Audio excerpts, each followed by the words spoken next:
This video will teach you how to maintain a steady language learning plan while being lazy, because I am a lazy person and I do not have time to feel like I'm studying for a language when I'm in school full time, because I'm a high schooler and that's what I do. I go to school, come back, study, eat, watch TV. I don't want to feel like I have to study more after I come back from school. This is a lazy man's guide to language learning. I don't need distractions, I don't need the fun. I just want the one that's been it since the day one. Hello and welcome back to another video. My name is Amyah. I'm 17 years old. I'm currently a junior in high school. Right now, currently, I'm actively learning two languages, Korean and Chinese. I started making this video and then I stopped because I realized that it was sounding just a little bit too formal. And what this is the lazy man's guide to learning a language.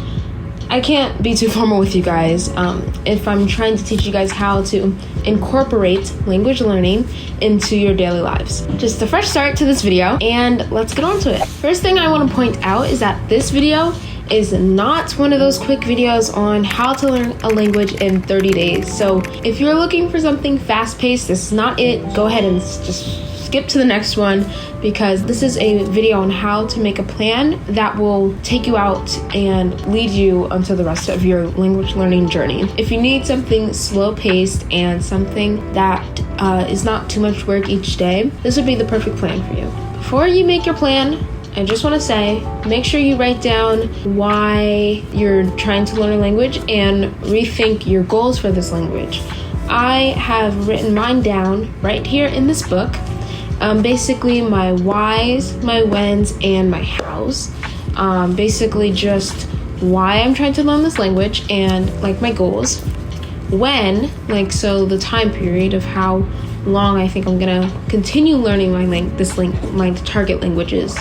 And the how is, how am I going to learn my languages? And that's the base of the plan. That will be your foundation, so make sure you write that down and rethink it. Take probably 15 to 30 minutes to write that.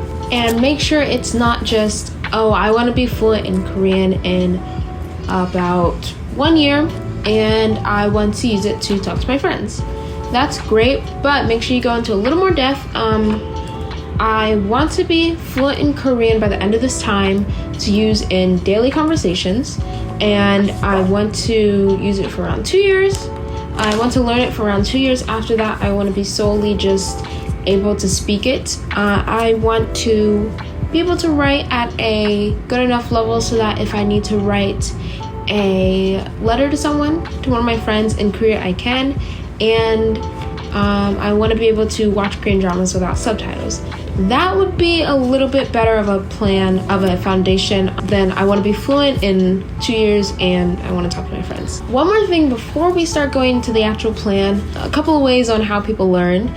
You've heard of probably listening, speaking, writing, reading, and then, you have like your auditory learners, your visual learners, kinesthetic learners, I believe. Kinesthetic, something like that. I don't know if those really exist. I mean, I know they do, because when I'm reading my textbook, those words just go in through one ear and out through the other. But I know that if I use all of these techniques, even if some of them are harder for me, it will eventually and ultimately get me to my goal faster, easier, and smoother. So, sorry. Yeah, that's better. Here you go, hold that. There you go. For me, all of those things are important. Listening, speaking, writing, and reading. All of those are important for me and my goals and what I want to accomplish, and what level of depth I go into all of my target languages. But for you, it might be different. So just make sure you take the time to really think which ones are important for you.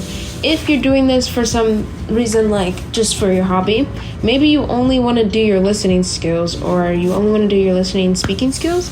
If you're doing it for a career, maybe, you're going to be on site in Korea somewhere, so it might be more important for you to have your speaking skills, your listening skills, and even your writing and reading skills. So I'm not going to go really by order of like listening, reading, writing, and speaking. I'm going to just go more in order of like the most common things that people talk about when talking about language learning. And this video is not really giving you a plan, it's just giving you ideas to think about when creating your plan. So the first thing I want to talk about is vocab. Vocab is very, very important, obviously, because without vocab we would not be able to communicate properly, and vocab adds a lot of intellectual level to your speaking and writing and reading and listening. So vocab is a jack of cards, spade of cards, ace of cards. I don't know what the saying is. It's one of those, and it will help you with every single part of your language learning. The way that I focus on vocab might be different than a lot of the other people's. Like I said, I'm lazy. I don't like to feel like I'm studying. So things like Quizlet and Anki aren't the things that I use, although they are very great. They work obviously well, and you've probably heard about them from other YouTubers or other people that have been telling you, like, you know, what things to use or other research you've done. But personally, I don't like to feel like I'm studying. Like I said, I don't. And whenever I get on those apps, Anki or Quizlet, it feels like I'm studying for tests, and it just really, it makes me lose my gusto and lose my motivation to study and to learn these languages.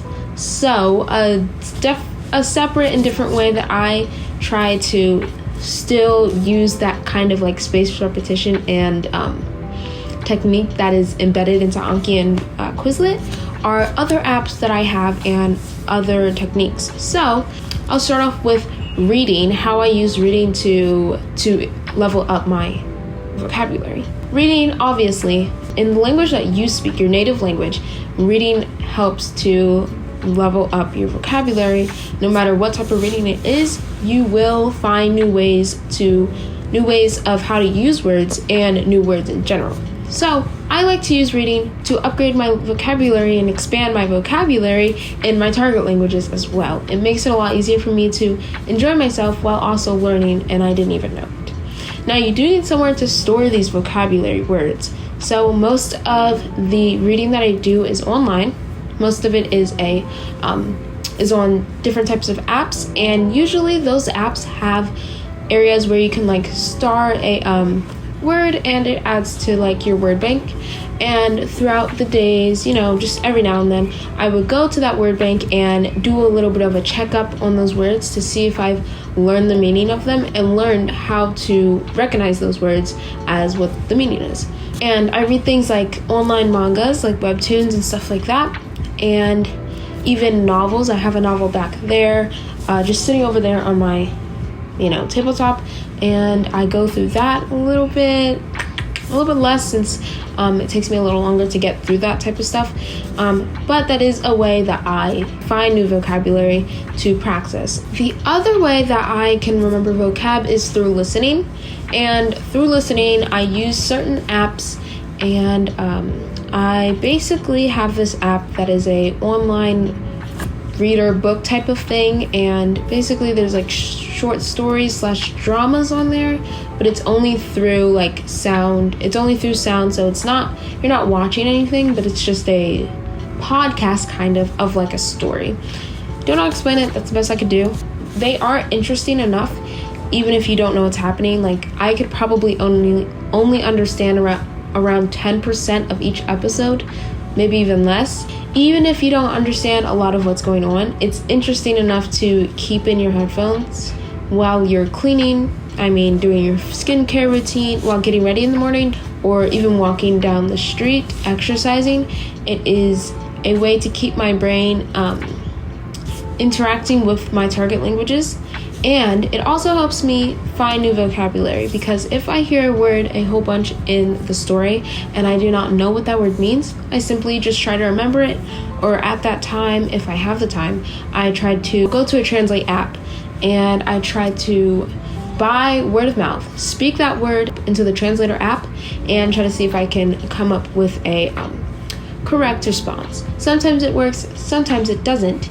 Even though you can sometimes use the context of other words that you already know, or of the background music, or how the voice actors are expressing themselves, to kind of guess what that word means or guess what's happening in the situation, to give you a better understanding of some of those words that you might have heard. And it helps for you to just hear that target language over and over and over again. It doesn't even matter if you understand it or not. As long as you're hearing it, it is helping you in a way so that you can recognize those sounds and mimic them through your mouth. One more way to remember vocab is also through a type of listening technique, but it's a little bit more interactive, a little bit more fun. Watching TV. Everybody loves it. If you don't, go back to those books, I guess. Watching TV is a very easy way to learn your vocab very easily and very quickly. It is very similar to listening to like those story podcast things, except for you can see what's happening, so now you have even more of a context clue onto if you hear a word you don't know or see a word you don't know. Turn on the subtitles, by the way. You can have the English subtitles on, but if you get this application, if you get this extension, it's a Google extension. It works for I think it works for YouTube and Netflix, I believe, and I'll put that up somewhere, but if you get that extension, then it makes it a lot easier. They have a whole bunch of features where you can see both your target language and the English subtitles, and even you can star some words and add them to a kind of deck thing, and that's where you can practice the words you don't know or write them down and save them for later. My very last way on how to find more vocab is by texting. If you text friends who speak in your target language or who know your target language, it's very easily to find new vocab that they use that you've never seen before. Simply ask them what that means or translate it, look it up, and then there you go. You have a new vocab word right there. And I found a whole bunch of people who speak my target language on this app called Hello Talk, I think. But it's right here, and that app is a good way to get into communication with people without giving them too much of your information. As soon as I started texting people on that app, it was very quick for me to pick up some grammar points, even vocab, and different ways on how to use certain words and certain expressions. Next thing, some of my favorite apps. I will just put them on the screen instead of saying their name because I don't remember, but I have a few apps. For reading, I have a ton of online reading apps from like webtoons and mangas in Chinese and Korean. And then I also have, the online podcast story things, which are super, super interesting. I'm telling you, even if you don't understand, it's super interesting to listen in the background of like any daily task you're doing. I have that in Korean and Chinese as well. Yes, I have some other reading apps. It's Chinese short story, and it has a whole bunch of features on it. I like using that as well for reading practice and listening practice. Read it out loud, and I just immerse myself in the language once again, and those are just like 3-minute reads. And then for speaking, there's this app called Mandarin, I believe, and it has a whole bunch of cool features. It's just too much to explain all in this video, but if you go through it, there's a feature where you can speak like basically voice act a little manga short story comic thing. So there's also that feature that I like to use a little bit. Also just reading aloud any books, any news articles. Of course, if you can speak with any friends or family that knows that target language, even if your family doesn't, maybe just saying a few expressions around the house every now and then if you remember, making it become more natural. That works as well, and that will help you a lot with your speaking. For writing, I have a couple of apps as well. Of course, I have Notability. That's just a great writing app for notes. And that will, if you have an iPad and a Apple Pencil, it's super simple to use. Google Docs I use as well. Easier if you have a computer to just type up any grammar notes. I have a document on Google Docs for my grammar. I think I will be moving on to using my notes as well, the Notes app, because you can write on there with your Apple Pencil, and it worked really well for when I used it today. My computer just broke and I'm so upset, but I still have my iPad. Thank you, Jesus. I have a few websites that can help you guys, and these websites are good for like a good foundation for you to go off of while language learning, because it's really hard to self-study and like make your own plans and lessons and just to pace yourself as well. There's a random Chinese grammar website I found. I'll put it up here.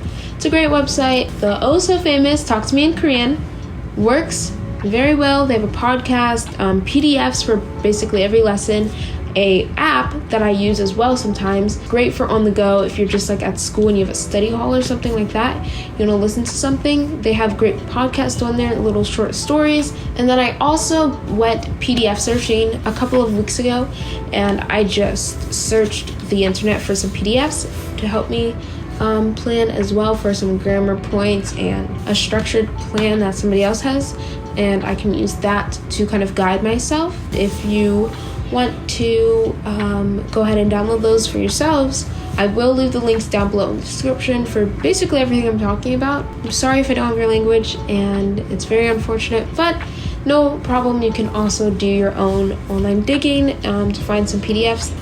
Some other things that can work are some news sites. If you just look up, Chinese news, Korean news on YouTube or like the internet, then you can find news articles, and you can find, just the local news over there as well on YouTube and watch that. And that's a great way to get a quick 5-minute intake as well.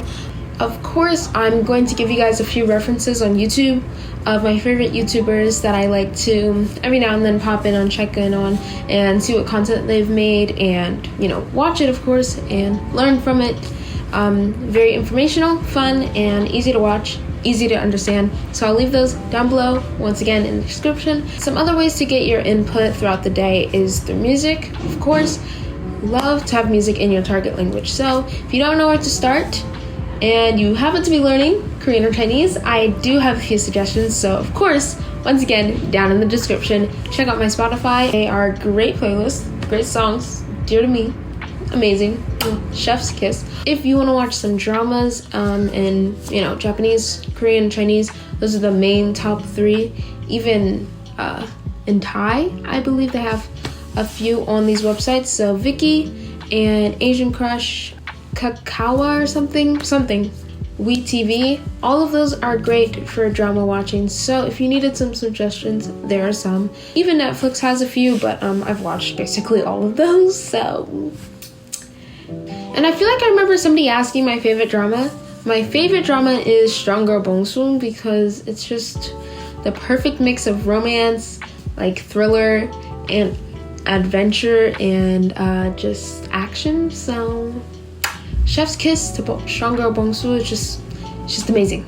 And very last thing about screens and how to get your target language into your daily life is by searching up like what are the most popular social media apps in that country or wherever they speak that language, because that is a really easy way to get connected. And I use Weibo. It's kind of like Facebook, Instagram type TikTok thing all in one. So I use that and I just scroll through there, and it's a good way to take in some input of like Chinese language and culture and blah blah blah, and without feeling like I'm studying, because I'm on literally like TikTok, and it's great. I'm having a great time. Now, if you're more of the outgoing person who likes to go outdoors, or you just like going places, some places that would help you, with your output of that language and helping you practice the language would be some places like, first of all, the library,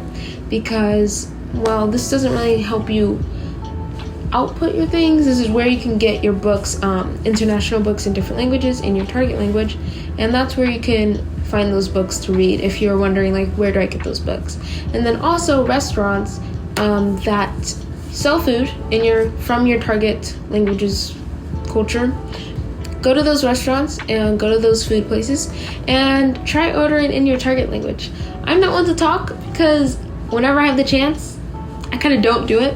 I shy away from it. I'm like scared, but I know that there's nothing really to be scared of. It's just like, me overthinking it. So another easy way that I can order in the target language of like wherever I'm ordering at is to just do it online and do it over the phone. Makes it a lot easier, and it's a lot less scarier, and I was able to do it more times than inside a store.